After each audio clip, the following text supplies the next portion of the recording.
pemirsa, lalu bagaimana penanganan dan penyaluran bantuan terhadap para korban? Untuk membahasnya, kami terhubung dengan Kabid Kedaruratan dan Logistik BPBD Jawa Barat, Bambang Imanuddin. Pak Bambang, selamat pagi. Pagi, Pak. Baik, salam sehat Pak Bambang. Di studio ada Eva dan Febrian.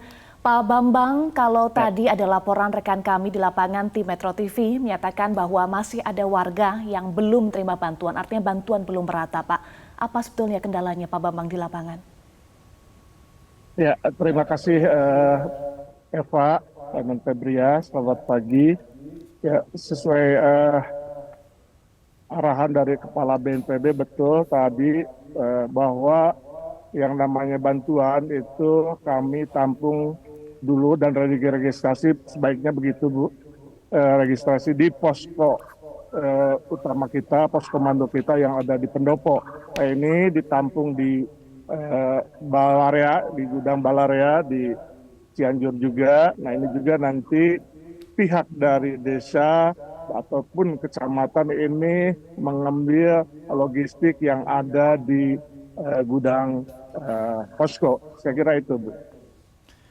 Baik, Pak Bambang, hingga hari ini bantuan apa saja yang sudah tersalurkan bagi korban terdampak gempa dan memang apakah ada titik-titik yang begitu sulit ditembus untuk mendapatkan bantuan? Di mana Pak titik yang sulit ditembus itu? Ya, saya kira masih ada jalan-jalan yang tertutup Pak. Pertama itu di Kecamatan Cugenang. Ya. Ini juga masih ada daerah-daerah yang terisolasi tentunya. Ini menyulitkan kami untuk mendistribusikan. Tadi malam ya kami juga dengan Kepala BNPB dan seluruh relawan yang ada di lapangan ini juga untuk diminta bantuannya mendistribusikan logistik yang ada di gudang posko. Saya kira itu Pak. Baik, tadi ada pernyataan dari Kepala BNPB Lejen TNI Suharyanto yang menyatakan bahwa BNPB dan juga BPBD ini akan mengatur penyaluran logistik bantuan dengan diatur di posko pengungsian masing-masing kecamatan ya Pak. Mulai hari ini artinya ya, bagaimana nanti mekanismenya Pak Bambang?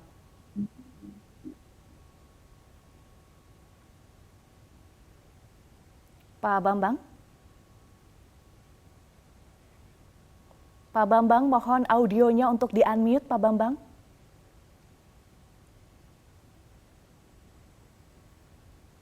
Ya, suaranya kurang jelas Bu, mohon maaf.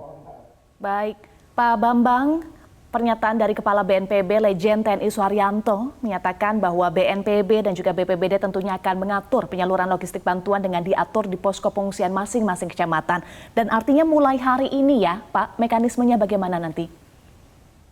Ya, saya kira tadi apa yang dikatakan Kepala BNPB dan kita juga ada LO yang dibentuk oleh pemerintah provinsi, itu di dalamnya ada unsur-unsur instansi terkait. Ini juga akan membantu kita dalam hal penyaluran logistik ke wilayah-wilayah, terutama ini wilayah-wilayah yang sulit ditembus ya. Ini kami juga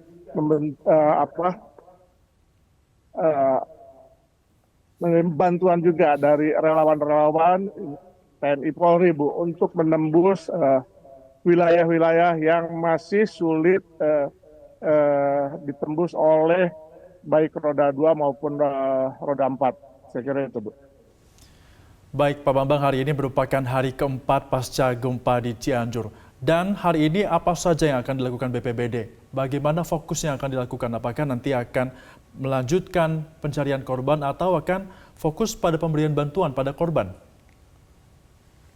Ya, semua kita bergerak mulai dari pencarian dan pertolongan daripada korban. Ya, yang kedua, penyaluran logistik dan tentunya dengan distribusinya. Dan yang ketiga, tetap kita melakukan penelusuran ke daerah-daerah. Ini juga ditakutkan ya, ini ada daerah yang belum terjamah oleh baik itu oleh relawan TNI Polri maupun dari BPBD dan instansi lain. Saya kira itu Pak. Fokusnya di daerah mana saja Pak Bambang?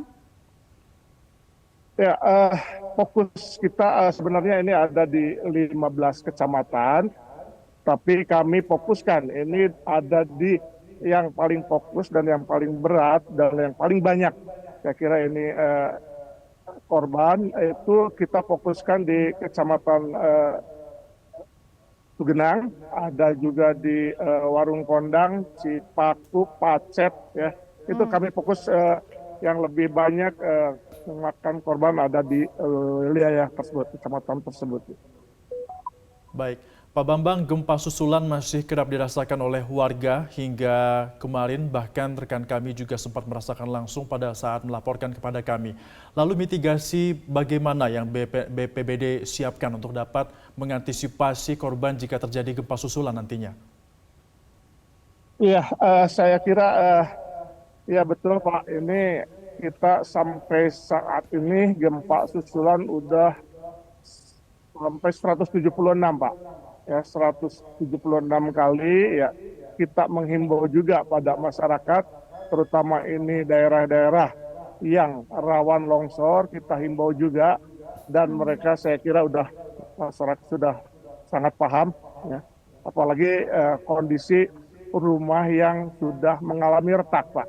Ini juga berpotensi untuk terjadinya kerusakan daripada rumah. Ini banyak juga Pak rumah-rumah yang retak-retak, ini kita himbau supaya selalu waspada terutama ini apabila musim hujan hujan masuk Pak, ini juga kami perkirakan di daerah-daerah yang rawan longsor ini yang perlu kewaspadaan yang lebih tinggi lagi, saya kira itu Pak. Bagaimana pendampingan dan juga edukasi kepada masyarakat, Pak Bambang, agar tetap waspada dan saat gempa susulan bisa segera menyelamatkan diri tetapi juga bisa tetap tenang? Ya, saya kira itu masyarakat saat ini juga Bu Eva ya, walaupun ini masih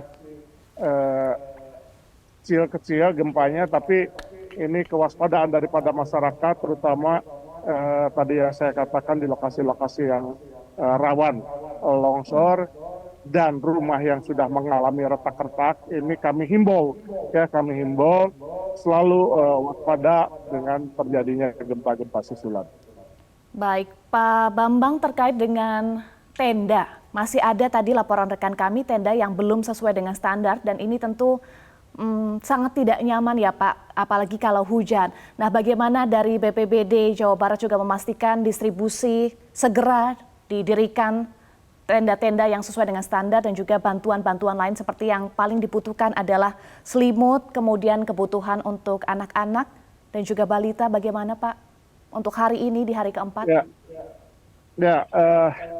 Tadi malam terus terang saja kami emang kesulitan masalah tenda, ini ada sekitar 61 pengungsi, yang 61.000 pengungsi yang harus kami layani.